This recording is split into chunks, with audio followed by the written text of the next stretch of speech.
now. Awesome. I think we're live. It's saying on air. I'm just going to go on my Instagram and check that we're on. Yeah. Yeah, I think I'm live. Yeah, it's live on my Instagram. We're live, Miles. What's up, buddy? Oh, bro, this is it. We're in. So like, how many years? 13 years since we caught up first in real life in India, and now we had like a couple of chats. We're doing a live stream. But dude, why don't you just give a little brief about why we want to? I feel like we're kind of getting to know each other again through this live stream and just letting other people in on our friendship and just sharing where we're at, really. And it feels like we've tracked pretty carefully with each other, even though we've not spoken for a long time. Yes. Oh, so should we kick it off by maybe telling people kind of like really top level what we're going to talk about, and then we back into our story and how we met and all that stuff. Sure. This is episode 1. This is Sovereign Men is what we're calling it for now. Happy to have everyone here. This is our first episode. We're planning to do this every Friday for the next 8 weeks. Miles and I met when I first learned about Bitcoin. Yeah. I learned about Bitcoin back in 2012. I was living in Bangalore at the time, and it was through our wives, I think, or attending church one fine Sunday morning that we crossed paths. And I forget the name of the person, but somebody had connected us saying, you guys are a young couple. Here's another young couple. You guys should all meet. I think it just started off that way, and we, found ourselves far away from our own homes, and we'd met, a couple that talked like us and had a similar worldview, and we all kind of just started hanging out. I think that's how we all kicked off. And then we hung out a little bit. Obviously, we're going to talk about Bitcoin. We're going to talk about AI. I'm really excited about. I'm kind of losing your video feed a little bit, Miles. You still there?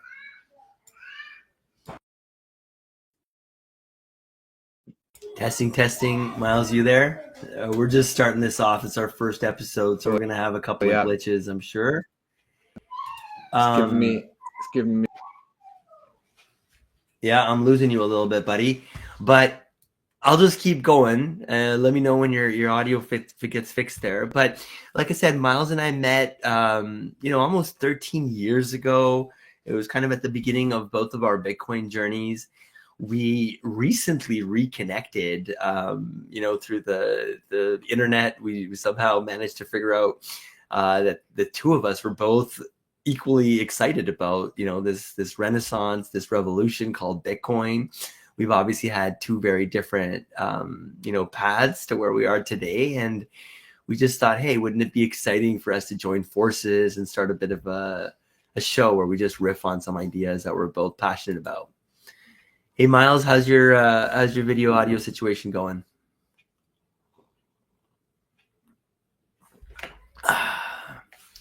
Okay, well, while we're waiting for Miles to get his stuff figured out here, I'm just going to keep going.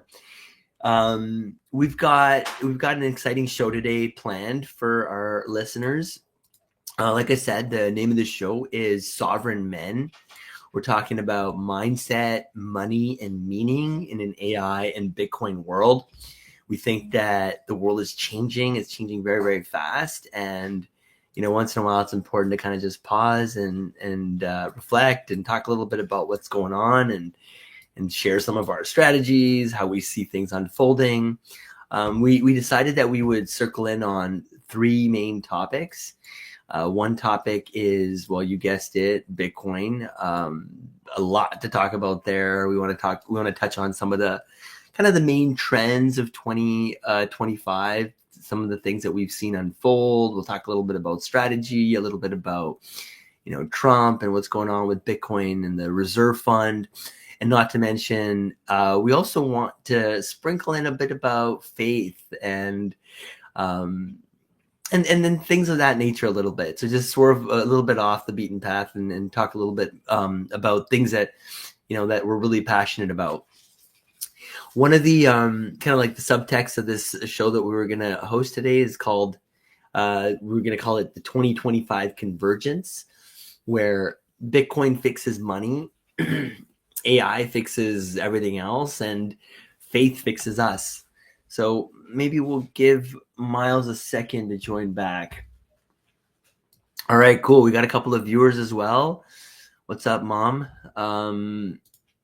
Anyways, so I'm just going to keep going here. We've got some show notes planned. Again, this is episode 1. Miles is still finding his way here. We'll give him a few minutes. But once again, so like I was saying, Miles and I met back in 2013, while we were both living in Bangalore. And, it was a time when obviously Bitcoin was something that had just come into our worldview. It was something that we were really excited about. But at the same time, if you'd mentioned Bitcoin to most others, people would laugh at you. People would, kind of just say, well, what's going on? Is this even real? It sounds like funny money. And then you fast forward to today, and what do we have? We have a situation where Bitcoin is essentially taken over, I would say. I mean, whether you talk about like the BlackRocks of the world, like some of the largest companies, whether you talk about the governments of the world, not just, small, tiny governments, but the largest ones in the world are now seriously considering Bitcoin as a reserve asset. And you just have this like feeling that mainstream adoption is around the corner. So again, we wanted to spend this time together, talk a little bit about, all the developments that we've been seeing, and then see kind of where it's all taken us. Let's see, where's Miles at?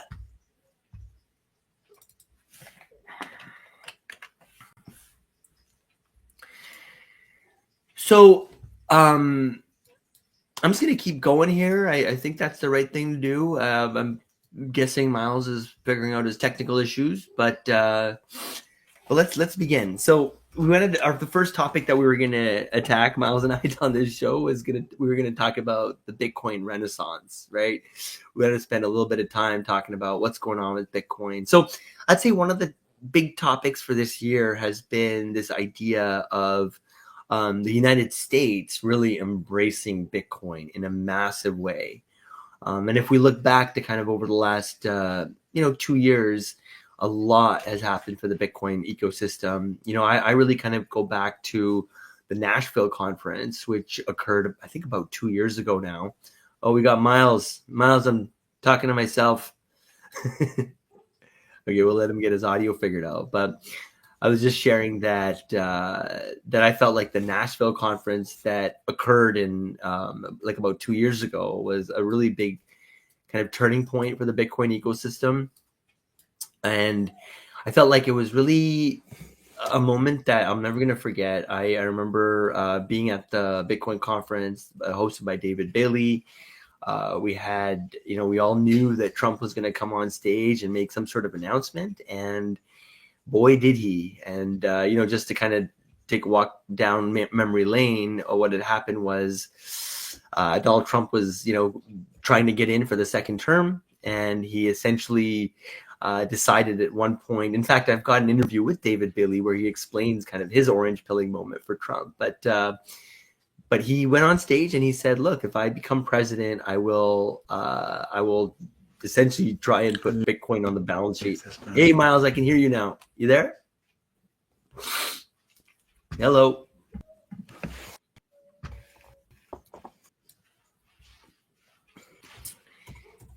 Hey, Miles, I can hear your audio now, eh? Give you a little thumbs up. Let's see if that helps. But yeah, please don't mind some technical difficulties. This is episode 1. This is more of like a test episode anyways. But hey, Miles, I can hear you if you're wondering. Anyway, so I was just talking about what I believe to be one of the most kind of important pivotal moments in the Bitcoin ecosystem is when you had this potential at the time, United States president announcing to the world that he viewed Bitcoin as a replacement to gold, as a reserve asset that anybody could hold on their balance sheet, or that countries could hold on their balance sheet. Hey, Miles, how we doing? Bro, I don't know what's been going on with my internet, man, but I'm here now. It's good, man. Perfect. I'm just kind of riffing down our script here. Yeah, so I was just talking about... I've been listening to you, so I've caught most of what you said.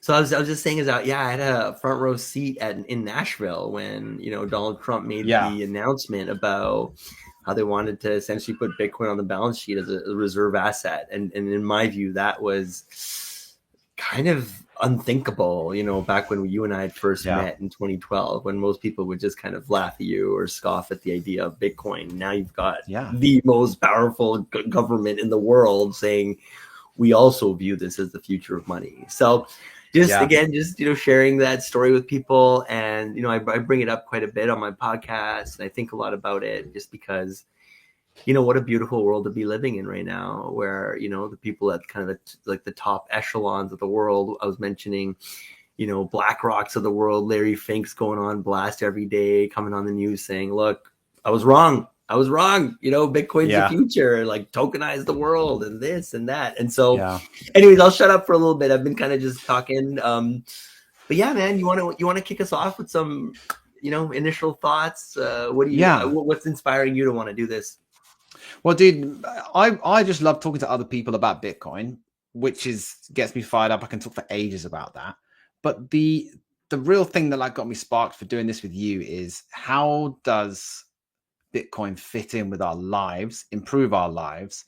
And then when we think about when me and you went down that Bitcoin rabbit hole like 12, 13 years ago, now it's the AI rabbit hole. And it could become another thing like Bitcoin, where we just dive deep into it. We could profit from it. We're probably ahead of most people in terms of like how to use AI. I know you are for sure.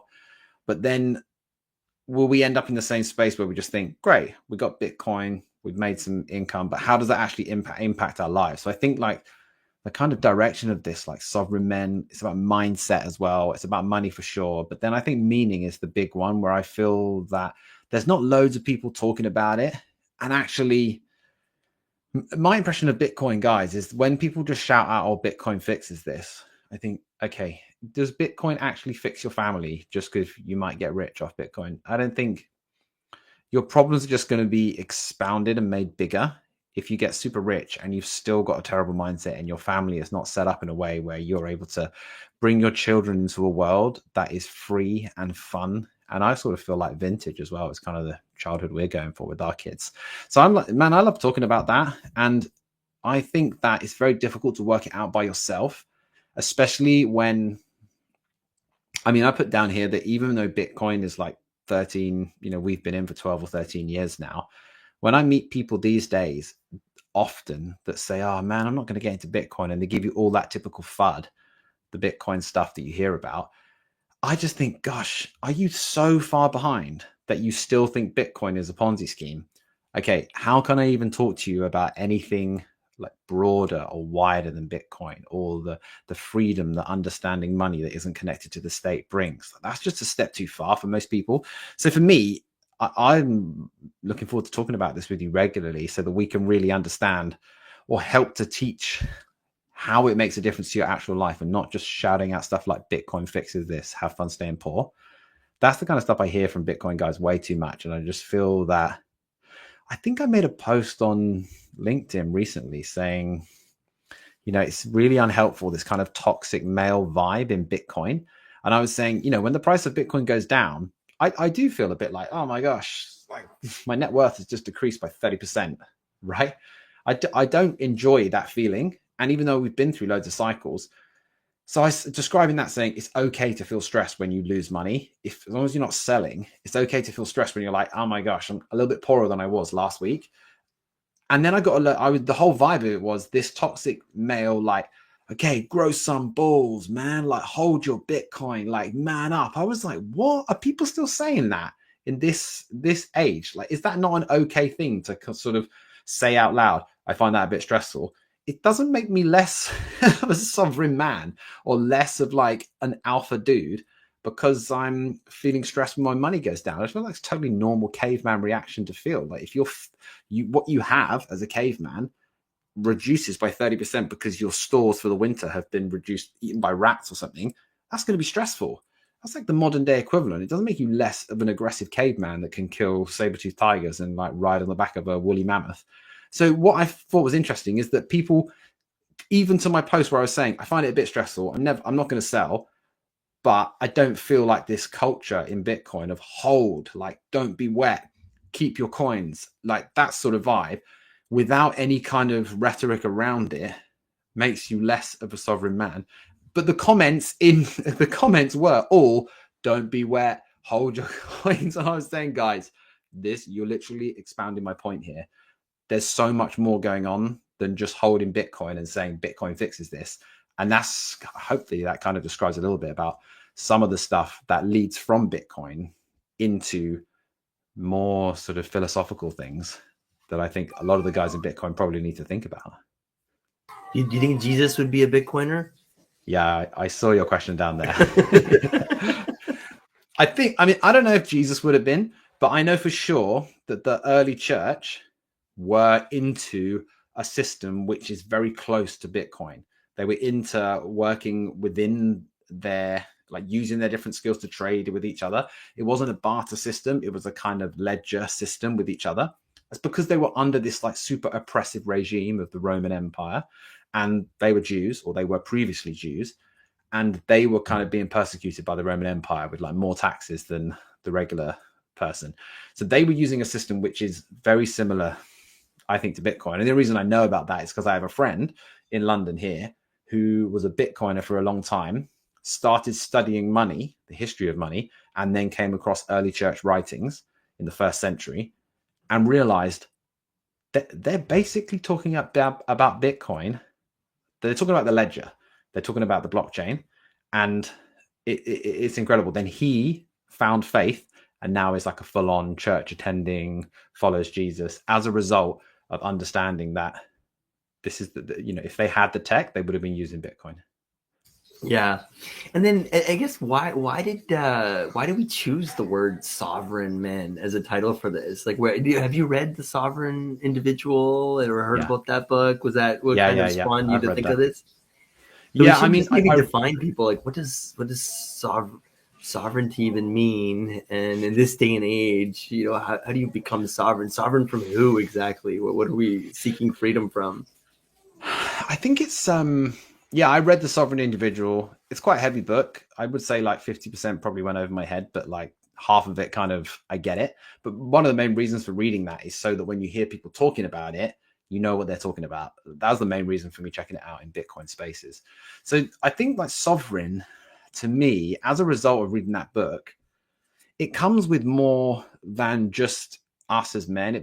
I feel like it's more to do with our family and my group of people around me.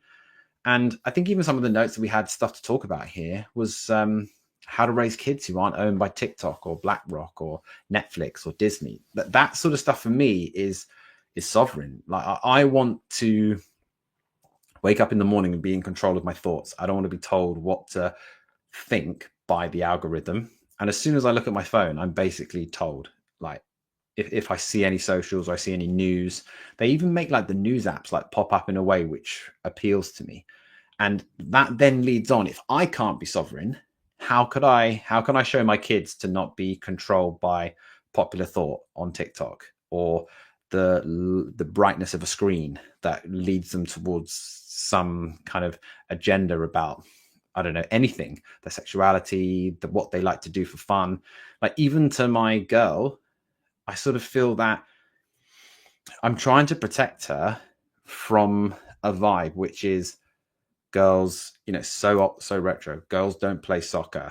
Like in the UK, generally that's not a thing, but it's becoming more like a lot of girls play football, and the British football team for girls is way better than any other English football team that's ever existed. But I still feel like, hang on, it used to be okay for girls just to be into pink and just do their thing. But if a girl was into football, it was like, oh, you're a bit of a tomboy. I'm like, okay, fine, like whatever. Eventually they grow up and they start getting into pretty things at some point. But now it's like, oh, you're a girl that's into football, or maybe you're a bit confused about your identity. And I'm like, no, she's not. She just likes football. There's nothing wrong with her. She just like is into football. But now I'm trying to protect her from and keep it sovereign to just say, you love sports, you love doing cartwheels. That's okay. It has nothing to do with your gender. But if you let the algorithm speak into that, you're losing sovereignty over your own family. And that's not to say I don't care anything about people who want to change their genders. Like I'm totally, do what you like, but don't let me speak to my children about it. Let's not let the algorithm speak to my children about it. I don't know who is speaking to my child through a social media platform. So that's kind of for me like what sovereign means. I've gone a bit deep into the gender issues there pretty early on, but I just want to be in control of what they watch. Even stuff I don't like watching programs that have cuss words in. This is a similar thing I feel strongly about. I'm like, kids don't need to know like aggressive cuss words at the age of 9. There's no need for that. Oh shoot is enough for a child who's 9. They don't need to know mad ones. But I don't want the algorithms to take away the sovereignty that I have over my children. I think that's kind of a lot of the sovereign stuff for me. What about you, man? What do you feel about that stuff? Yeah, no, that's really interesting, Miles. I have so many thoughts right now. I mean, the one where my mind goes right now is that I think when I met you, did I have kids? No, definitely. Okay, so Neither I of us was did, yeah. pretty. I don't know how to say this, but like I had a dark outlook of the world at the time. I remember, I had just kind of gone down the whole Federal Reserve, Ron Paul, gold bug kind of like vibe. I'd picked up on just essentially how the system was severely broken. And I couldn't help but feel like I was trapped. I felt like a hamster on a wheel. Like I just felt like no matter how hard you tried, the system was like officially rigged against us. And it didn't feel like the type of world that I even wanted to have kids in, let alone experience any sort of sovereignty. And so for me, Bitcoin was very eye-opening. To talk about Bitcoin, I think you kind of need to touch on like the whole idea of money. And, you mentioned earlier that when you bring up Bitcoin, a lot of people still kind of don't get it, don't care to talk about it, think it's a scam. I think a lot of it comes down to, I think people just not really really wrestling with the idea of what is money. I just find it fascinating that people, they go to school their entire lives or half their lives. They wake up early in the morning. They go to bed late at night. They get into divorces over money. They get into wars over money.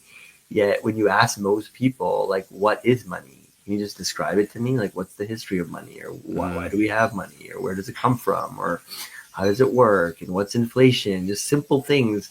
Most people are just like a deer in headlights. Like they have no idea what it even is. Yet, isn't that something? Like the fact that we're all running after the same exact thing, regardless of religion, color, border, whatever.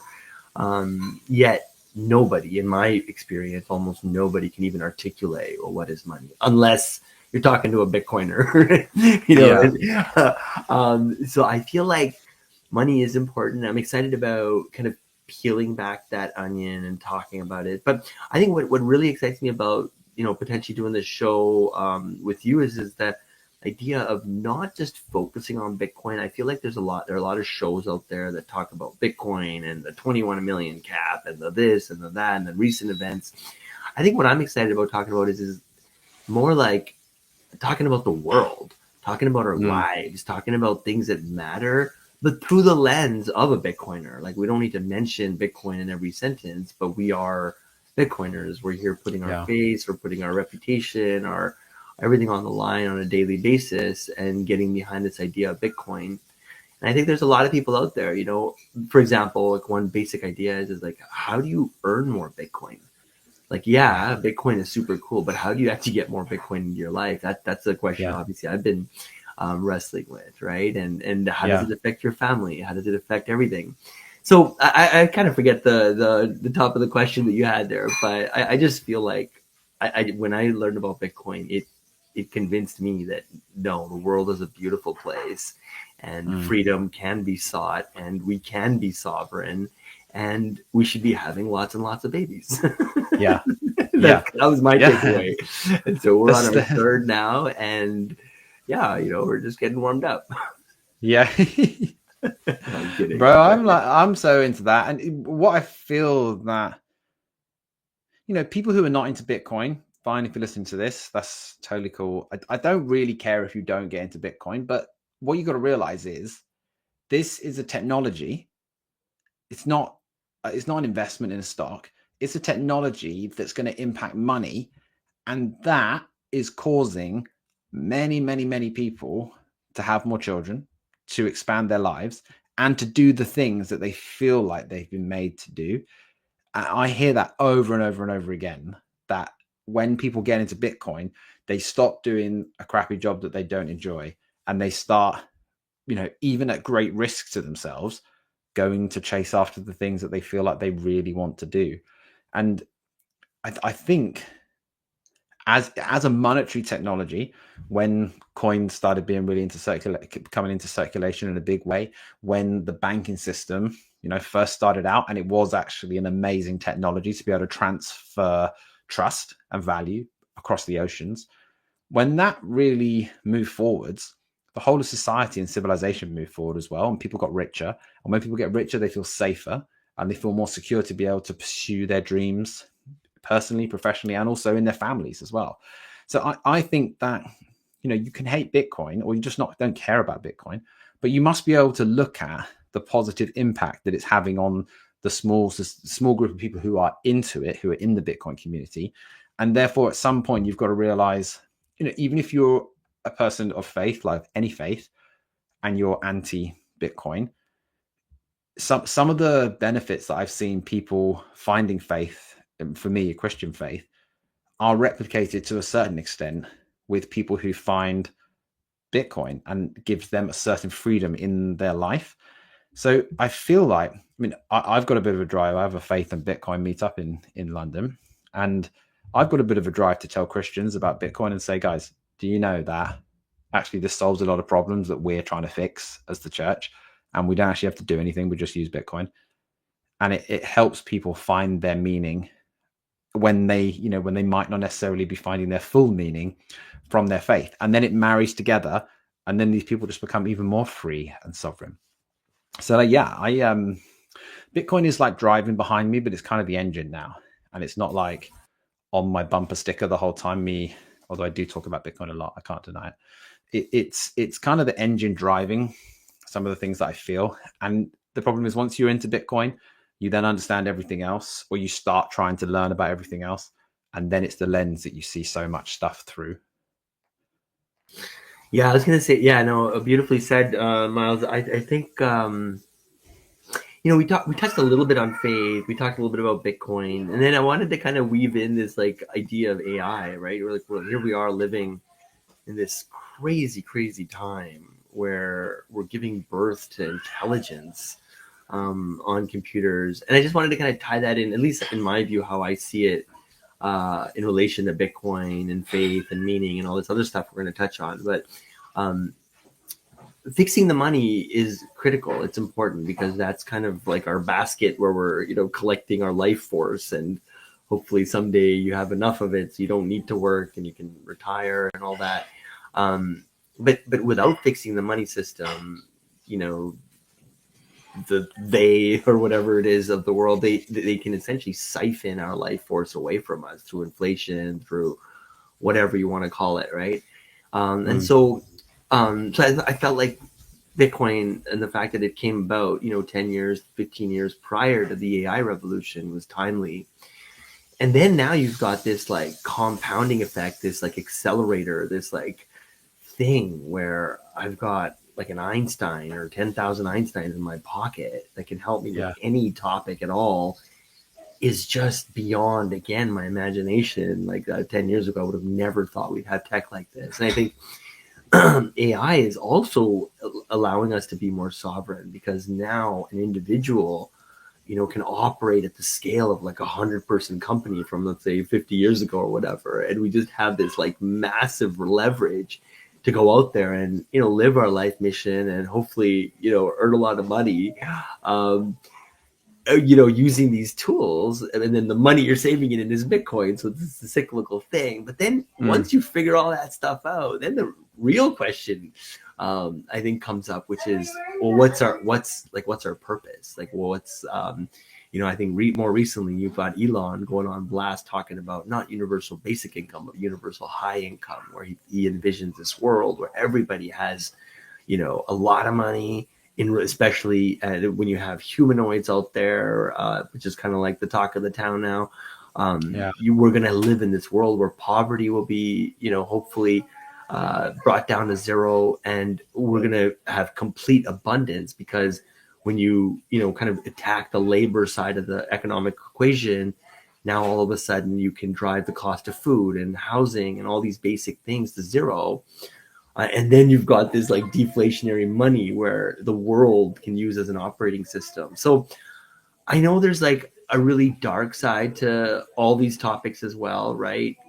Any of these three big topics that we're tackling, but I cannot help but feel like super, super optimistic and excited about, you know, like raising our kids in this, you know, whatever AI, Bitcoin, uh, faith-filled world. You know, I'm not gonna lie, like on the Bitcoin side, obviously I've got a bit more experience, kind of been full-time in the space than you, but on the faith side of things, I'm curious to lean in and learn more from you as well. You know, I do try and go to church on a weekly basis with my wife, and you know, have a lot of questions around religion and Christianity and all the other religions. But at the same time, I see absolute beauty, and I can see how you know, how the world needs God more than any time in the past, right? So, anyways, a bit of word salad, gobbledygook, but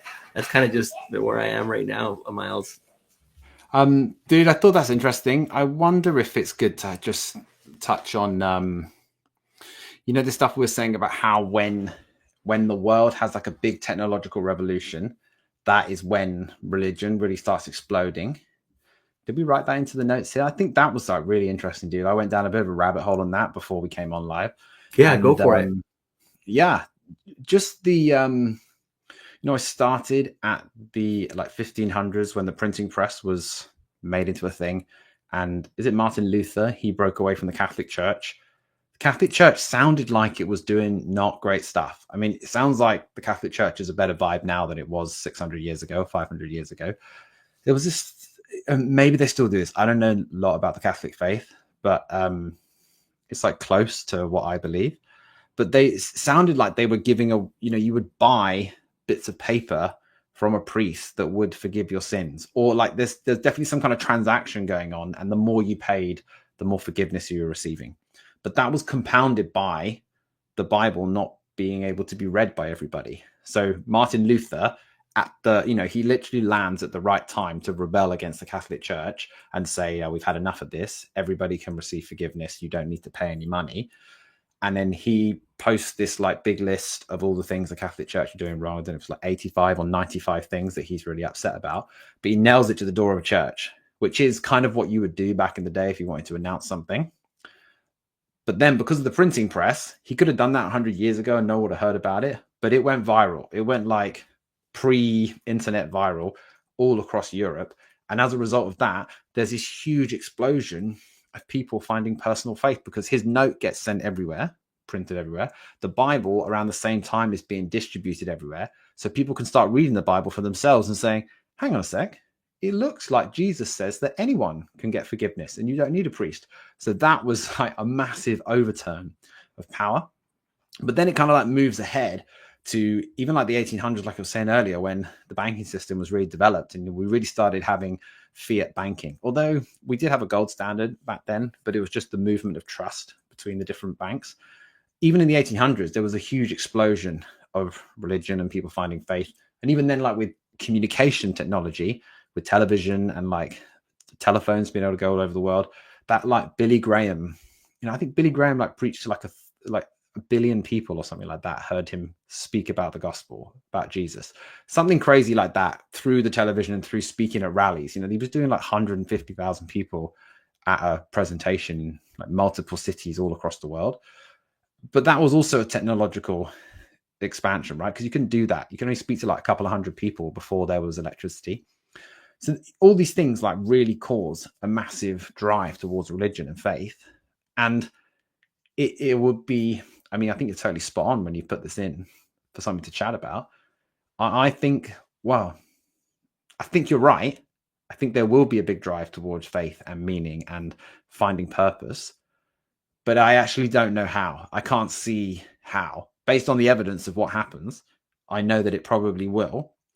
But when money is completely upturned and there's a big disruption in money like we're seeing, we think is going to happen with Bitcoin. And if you compound that with AI and everything you were just talking about our lives becoming abundant, surely that is going to be a big drive towards it. But do you have any hypothesis about how people will start finding meaning, or like what the root is? Is it going to be an upheaval, or is it just going to be like an expansion of people trying to find out and find meaning for their lives? That's a good question. I mean, I think that is the bazillion-dollar question that a lot of people are trying to get their head around. Yeah. I mean, just from a personal note, I think it's a tough one. Yeah, I think a lot of people are going to struggle. I think a lot of people will probably just numb their senses through probably drugs. I'm sure people will throw themselves into video games. I'm sure people will just like eat overly, like even more than they eat now. I think we'll probably see it get worse before it gets better.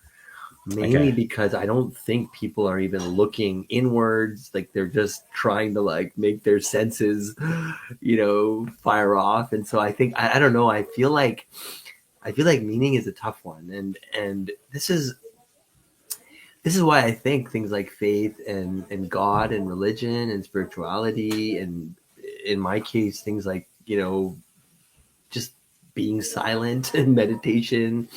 I think these tools like journaling and weightlifting, I don't know, some people, associate a sense of, but I do think personal development will kind of lead the way, right? In many ways. And I think a lot of people find a lot of solace in religion and in Christianity. And I can definitely see why, because there's this strong sense of community. There's this like direction, and Jesus, I'm not going to lie. When I met you, I was still very, very skeptical. That was really at the early kind of part of my journey in terms of, getting exposure to the Christian world and the word of the Bible and all of that. But the more I've seen and heard and participated in church, I've noticed that it's kind of important. Like it's like you need that in your life. And I think a lot of these answers will come from, like I said, the places like the Bible. I think it'll come through conversations like this, and